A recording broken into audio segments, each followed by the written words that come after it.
There's a lot of things that can wreck your chances to do well. We live in a rather dangerous world, so you got to be not only wise, you got to be careful. And attitude diseases are deadly. I mean, they'll destroy all the good things you start.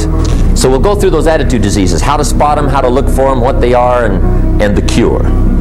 And I'm a pro on these because I've had them all, so I can give you excellent advice on these. Here's the list. Attitude diseases. Number 1 is indifference. The shrug of the shoulder. The guy's not even concerned. He's just drifting.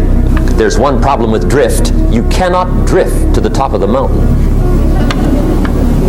The guy says, well, I can't see getting all that worked up. Well, to be any kind of winner, you gotta get worked up. Here's the key to the good life. Learn to put everything you've got into everything you do. Whatever you are doing, pour it on. It will quickly open up into opportunity or quickly disclose to you that you ought to be doing something else. The delusion is, if I had a better job, I'd really pour it on. See, that's delusion. Wherever you are, pour it on. See, that'll help change your life. Get rid of this disease. Here's the next attitude disease, indecision. Mental paralysis. The guy can't make up his mind and it becomes a disease. Pretty soon he knows he's got it. The guy says, well, I know I'm on the fence. But he says, what if I get off on the wrong side? Listen, after a while it doesn't matter. Just get off. Any side will do. Here's the best way to live. One way or the other. That's best. Pick a direction and go with everything you got. Just pick one and go. Somebody says, yeah, but what if it's the wrong direction? You'll find out quicker. A life full of adventure is a life full of many decisions. The ones that turn out to be wrong give you better experience to make better decisions. So don't see how many decisions you can get out of, see how many you can get into. That's where the adventure is. So shake off this disease, indecision. The next one is doubt. Doubt's like a plague. And one of the worst is self-doubt. There are many, but that's one of the worst. The guy doubts himself. Doubts if it'll last that long for him. Doubts if he can do that well.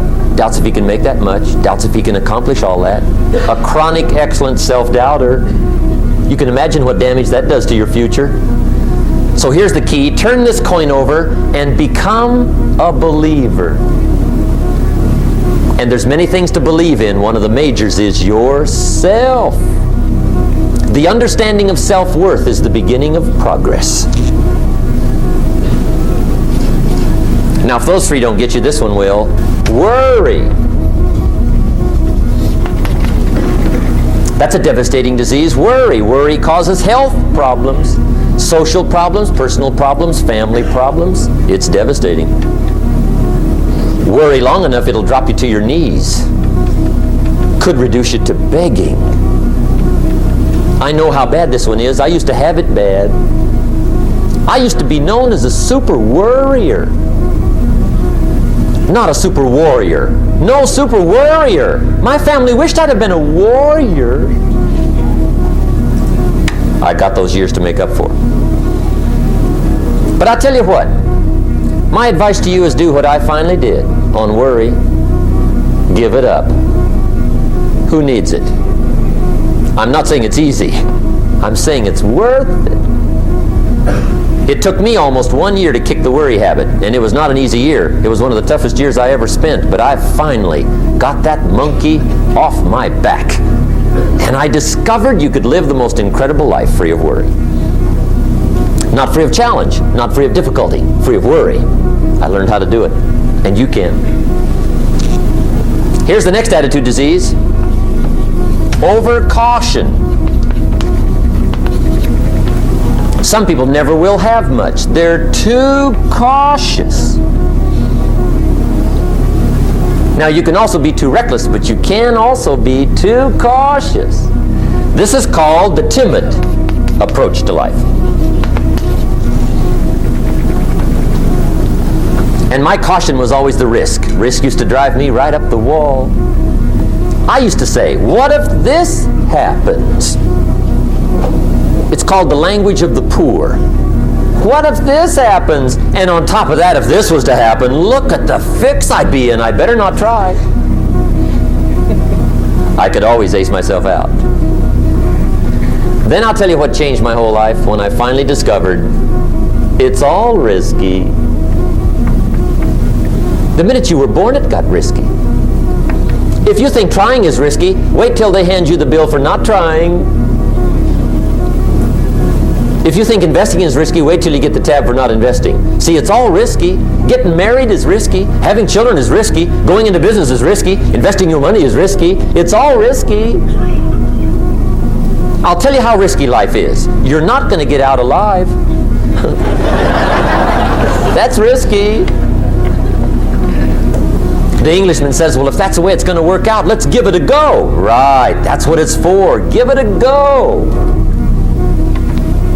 Somebody says, yeah, but I'm looking for safety and security. Fine, then huddle in a corner. We'll cover you with a sheet, bring you 3 meals a day. And we'll protect you, feed you, look after you, care for you. We won't let anything happen to you. And you'll probably live to be 100. The guy said, well, yeah, I'd live to be 100. But what a way to live. Right. What a way to live, safe and secure. Don't ask for security. Ask for adventure. Better to live 30 years full of adventure than 100 years safe in the corner. Here's the next attitude disease. We're almost through with this motley list. In fact, we're almost through. Hang on. The next one is pessimism. Pessimism, the deadly disease of always looking on the bad side, the problem side, the difficult side, checking all the reasons why it can't be done. The poor pessimist leads an ugly life. He doesn't try to figure out what's right. He tries to figure out what's wrong.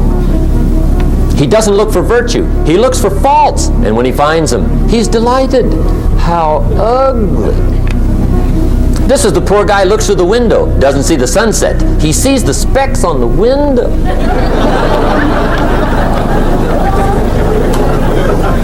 And this is the poor guy, right, who rushes up, takes such leave of his senses. This guy rushes up and he says, I've got 5 good reasons why it won't work. He's so dumb he doesn't know all he needs 1. He's got 5.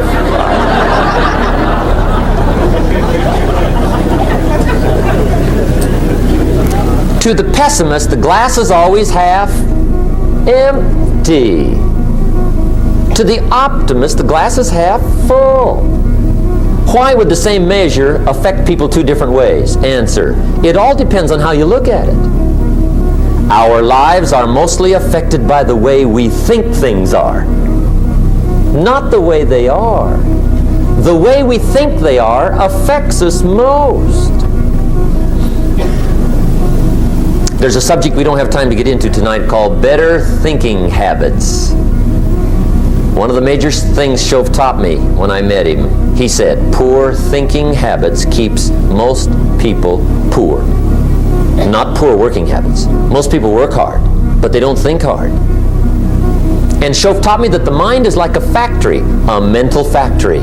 And whatever you think about all day long pours ingredients into this mental factory. And that's what builds the economic, social, financial fabric of your life.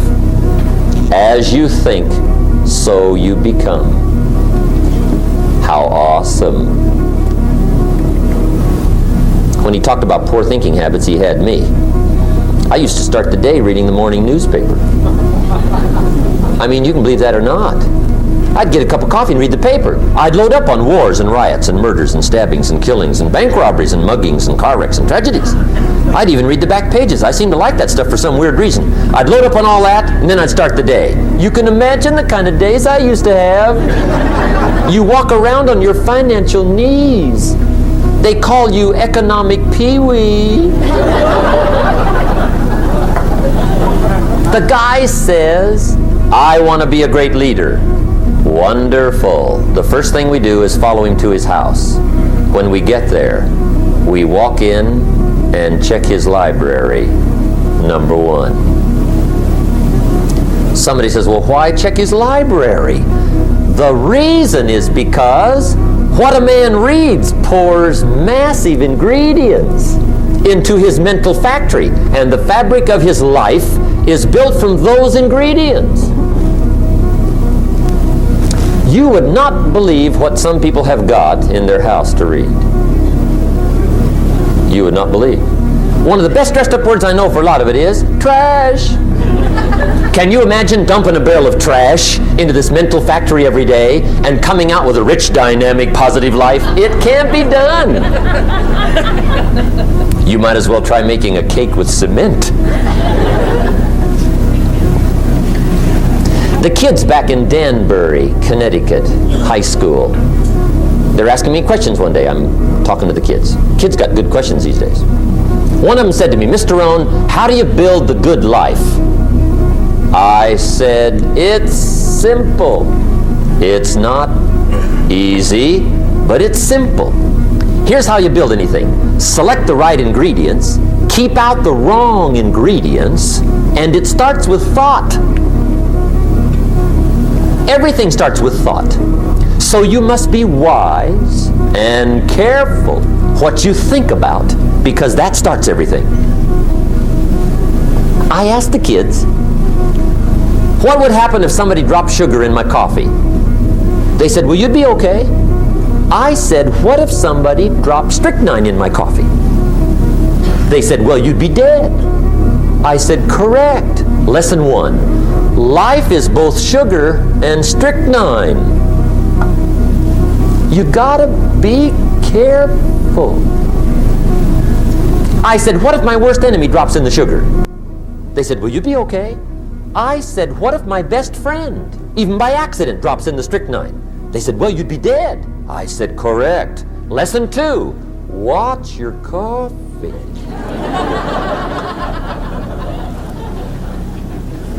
You got to be careful. See, it doesn't matter who hands you the bad stuff. It doesn't matter where you get the bad stuff. It'll still do its damage on your bank account, wherever you get it. Mr. Schoaf gave me one of the greatest phrases when I first met him, when he said, Jim, every day stand guard at the door of your mind.